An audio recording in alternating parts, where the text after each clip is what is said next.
Coming up on Arirang News, the government announces the details of this year's second extra budget, the biggest extra budget to date. It includes more pandemic relief payments and programs to create jobs. Data show South Korea is managing to overcome the export restrictions imposed by Japan, gradually building a stable supply chain of key materials sourced elsewhere for making displays and semiconductors. And South Korea announces its vaccination plans for July, priority going to seniors and essential workers who were eligible last month but missed their chance. Also, social distancing has been eased across the country, but not in Seoul.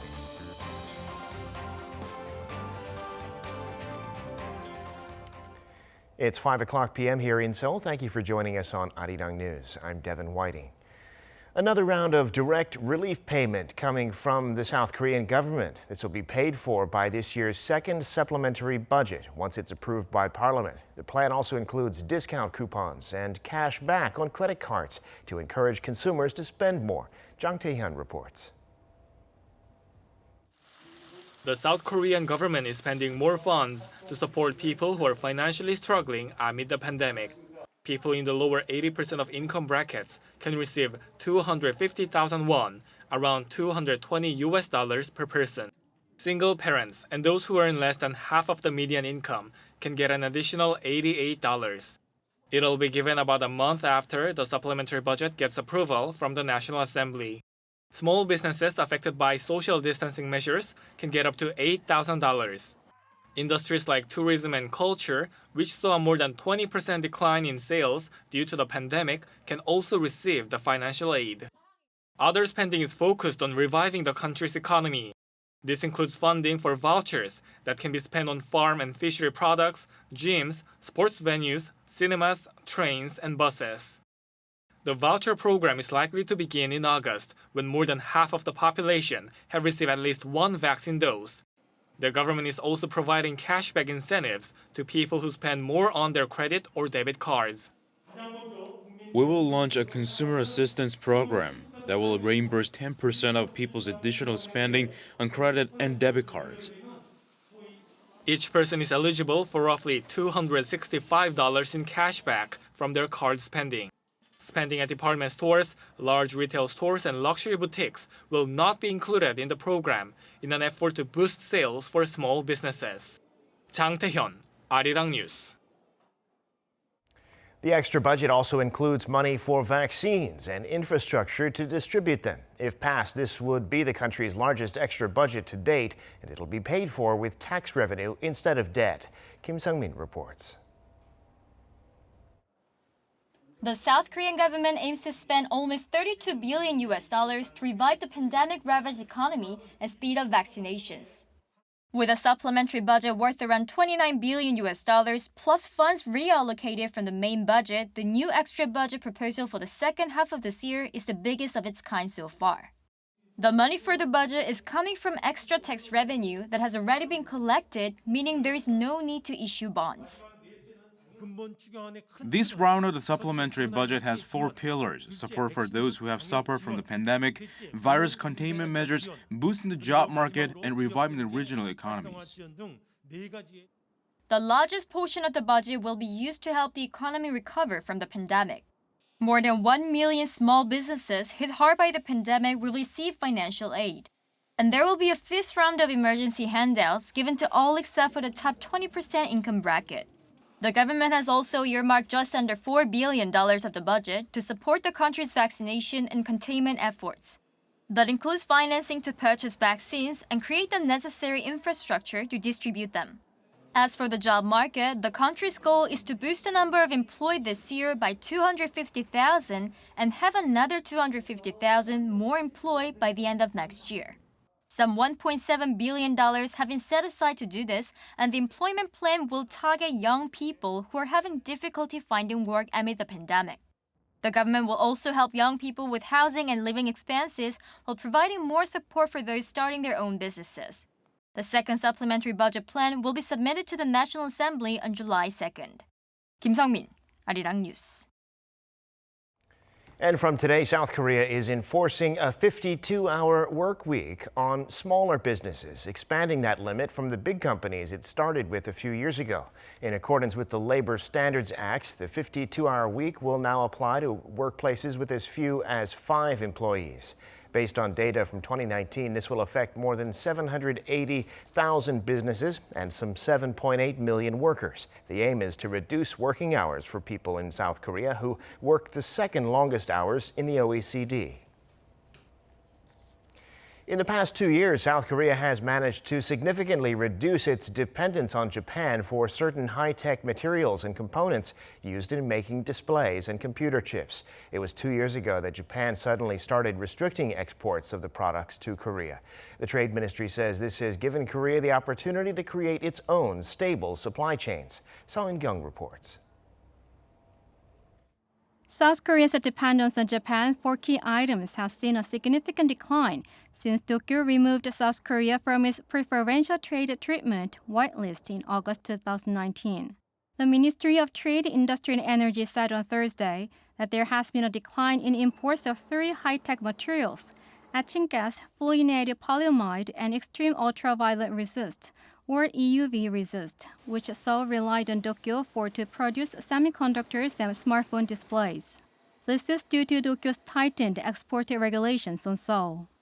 Imports of etching gas from Japan between January to May this year plunged 83.6% compared to the same period in 2019. Imports of fluorinated polyamide are down to near zero, as Korea has found alternative materials such as ultra-thin glass. In the case of EUV resist, South Korean companies moved quickly to import the material from Belgium instead. Imports from Belgium then surged 12-fold. When Japan imposed stricter export restrictions on South Korea, Seoul pledged to invest more in research and development to move away from its reliance on Tokyo. Imports of materials, parts, and equipment from Japan have since dropped by 0.9%. An increase in locally made products by SMEs is also attributed to the eased dependency on Japanese imports. Over the last 2 years, the number of Korean companies in the materials, parts, and equipment fields with a market capitalization of 1 trillion won or roughly $88 billion has increased from 13 to 31.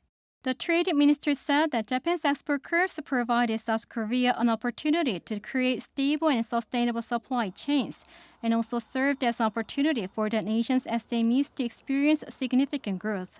Seo In-kyung, Arirang News.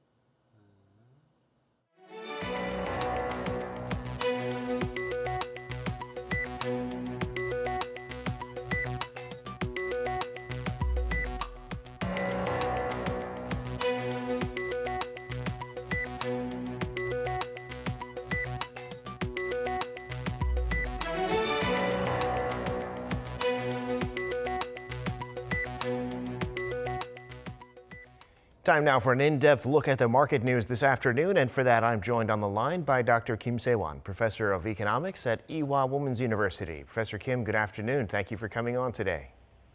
Good afternoon, Devin. Well, the markets are all watching to see if inflation is going to prompt the Federal Reserve to raise rates, of course. They're looking first, though, reports say, at tapering down their purchases of housing-backed securities. If tapering happens, that could cause stock markets to pull back. What's the latest on the tapering situation? As housing market booms in the U.S., Fed officials look at reducing purchases of mortgage-backed securities. U.S. house price increased by 15% in June on yearly basis. It is the largest increase of housing price in 34 years. And therefore, there is a growing concern on housing market bubble.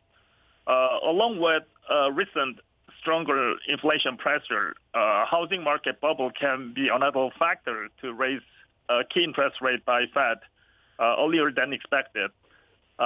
Since global stock market rise is driven from high-tech stocks, the growth from last year, interest rate increase can adjust markets seriously.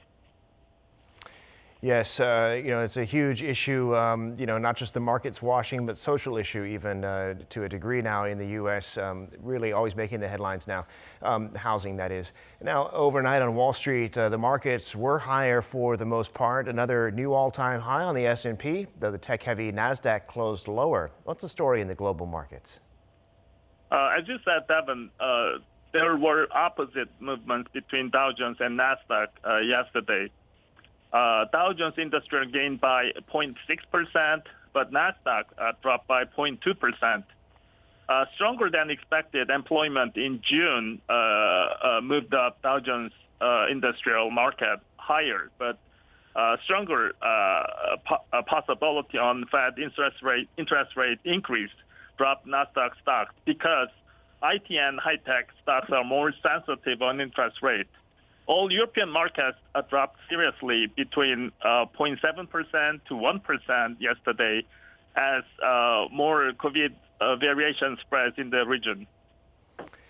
Yeah, and here in Korea, it was a rather similar story, very mixed today. The Kospi lower and the tech-heavy Kosdaq higher by about the same amount. Today, retail investors were the big buyers, while institutions and foreigners just the opposite. Tell us about the domestic market.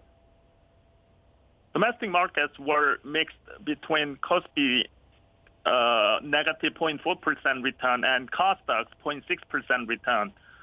Foreign investors and domestic institutional investors' sales dropped Kospi market today.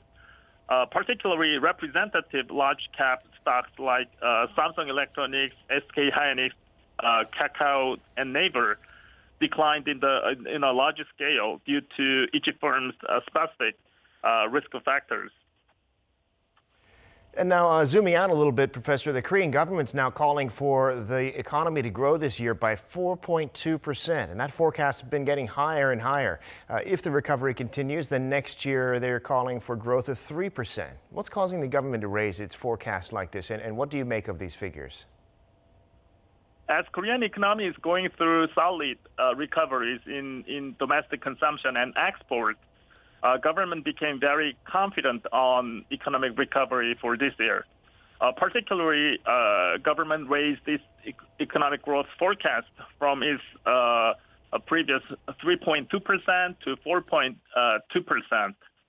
So if Korean economy recovers along with government's scenario, Korean economy will recover its status before the pandemic by the end of this year. But it should be noted that there are lots of uncertainties on economic recovery, like higher oil price, variations of COVID pandemic, and inflation, and so on. Well, another thing that would seem to support this rising forecast would be last month's exports from Korea coming in at about $55 billion, which is the third highest month on record. And in fact, it's the best performance ever for the month of June. It's been in that $50 billion range now for several months. What do you see happening in exports, Professor?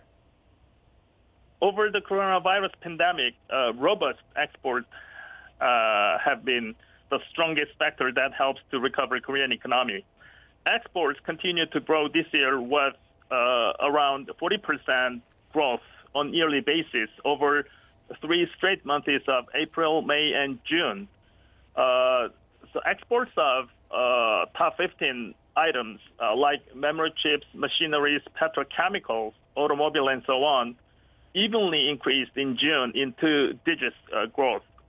I believe that Korean export will grow by the end of this year without any interruption. But there is possibility that favorable environments on Korean exports are reckoned in the second half of this year. So we have to watch out the changes of export further by the end of this year. We'll watch for that indeed, Professor, and have your commentary on it, of course. Thank you for sharing your insights with us today, as always. Thank you very much.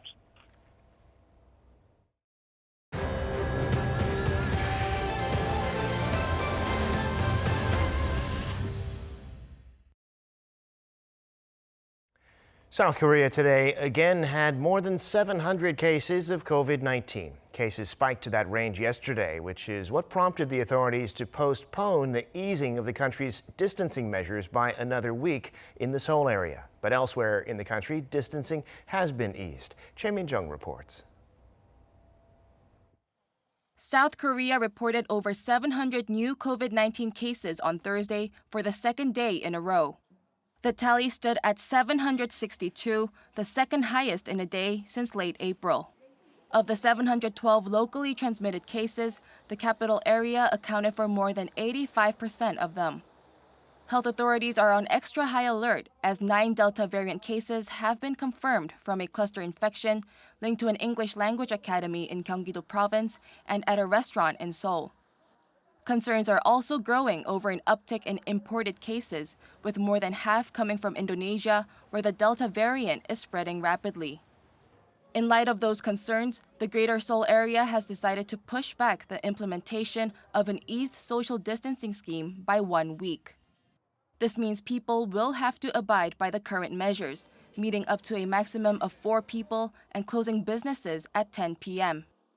The new, more relaxed measures were supposed to be enforced nationwide from Thursday.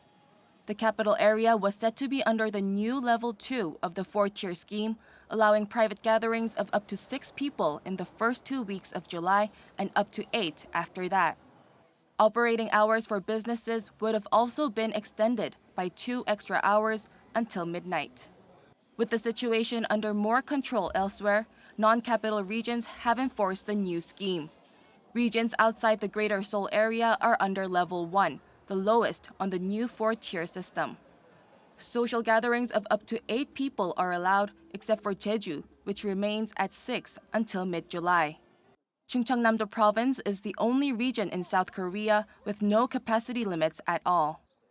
Businesses and multi-use facilities outside the metropolitan area are also exempt from restrictions. Choi Min-jung, Arirang News. Last month, South Korea surpassed its goal of getting vaccines to a quarter of its population, and it did so by a large margin. Almost 30% of people have had at least 1 dose. And now the vaccination schedule is out for July. Chae Won-jong has the details. South Korea's health authorities have announced their COVID-19 vaccination schedule for July. Announced by KDCA on Thursday, the authorities' initial plan is to wrap up vaccinations for those who are not able to receive the vaccine on time during the first half of the year, including people over the age of 60. First of all, we received reservations for unvaccinated people in June and will give them the Pfizer vaccine at the nation's vaccination centers from July 5th to 17th. Along with those aged between 60 and 74, essential public workers under 30, such as police officers and firefighters, will get with the Pfizer vaccine from July 5th to 17th. And those over 60 who had to postpone their shots due to health issues will get the Moderna vaccine at local hospitals from July 26th to 31st. People in their 50s are also getting vaccinated in July with the Moderna vaccine at either local hospitals or vaccination centers. Starting July 12, more than 3.5 million people aged between 55 and 59 can book their vaccines online and will be getting the shots from July 26. Those aged 50 to 54 can make reservations from July 19th to 24th, and their inoculations will kick off in early August. High school seniors and teachers based on pre-reservation booked through schools will be getting the Pfizer vaccine from July 19th to 30th. And nearly 150,000 students who are getting ready for college entrance exams will be vaccinated next month at local hospitals. Teachers from kindergartens to middle schools will get the Pfizer vaccine starting July 28. In order to prevent the spread of COVID-19 in the military, more than 70,000 soon-to-be enlisted soldiers between July and September will be getting the Pfizer vaccine before they head to boot camp. Their inoculations begin on July 12. Meanwhile, local governments can use vaccines to fill the gaps left by social distancing measures. Based on COVID situation in local areas, the local governments can decide who to vaccinate first. Choi Won-jong, Arirang News. South Korea is now putting local governments like provinces and cities in charge of their own police departments under another one of the Moon administration's reforms. It's being called the biggest change since the National Police Agency's founding. The goal is to provide police services that are more tailored to local needs and to disperse police authority. Some kinds of investigations will be entrusted to local police, like child abuse, domestic violence, and dangerous driving. Other matters will be handled at the national level, like security and intelligence gathering.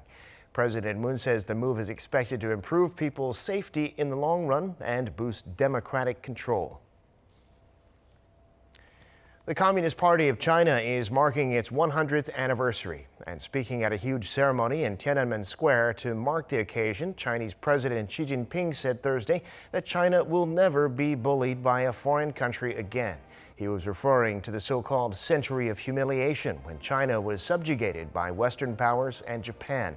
President Xi said those days are gone forever. He also praised China's rise from absolute poverty over the last century and proclaimed a new goal of making China a modern socialist powerhouse by 2049, which will be the 100th anniversary of the current Chinese state, the People's Republic of China. Also on the CCP's anniversary, North Korean leader Kim Jong-un has vowed to strengthen relations with China to a new strategic level.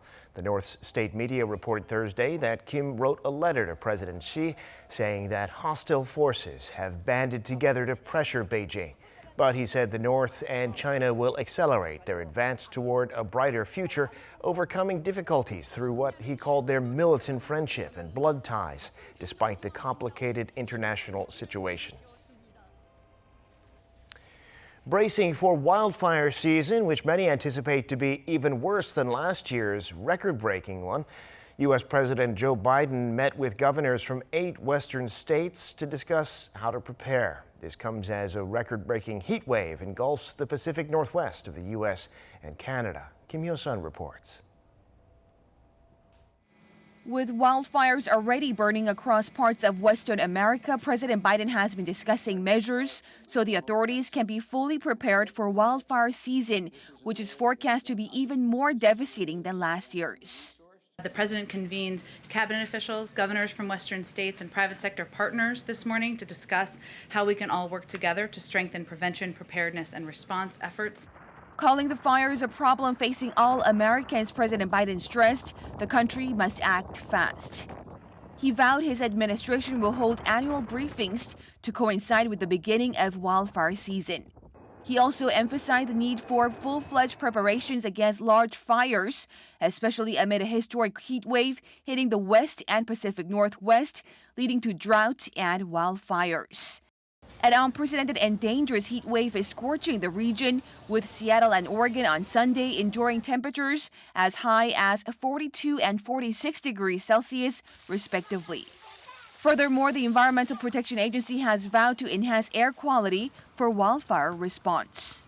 The EPA has developed tools to help provide the public with reliable information to inform and protect people when wildfire smoke is causing dangerous air quality issues in their communities.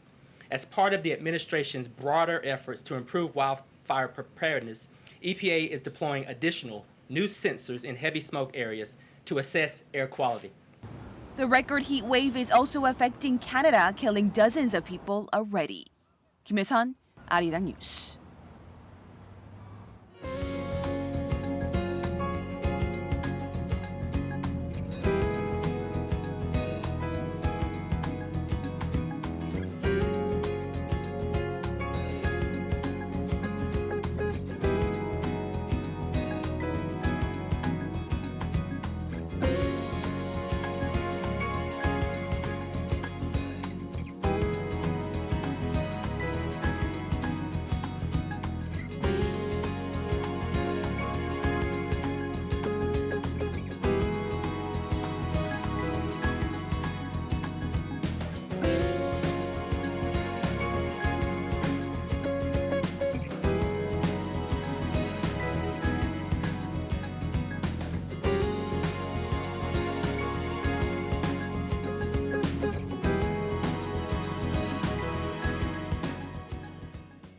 And that brings us to the end of this newscast. Thank you for watching. More live news coming your way at 7 p.m. Korea time.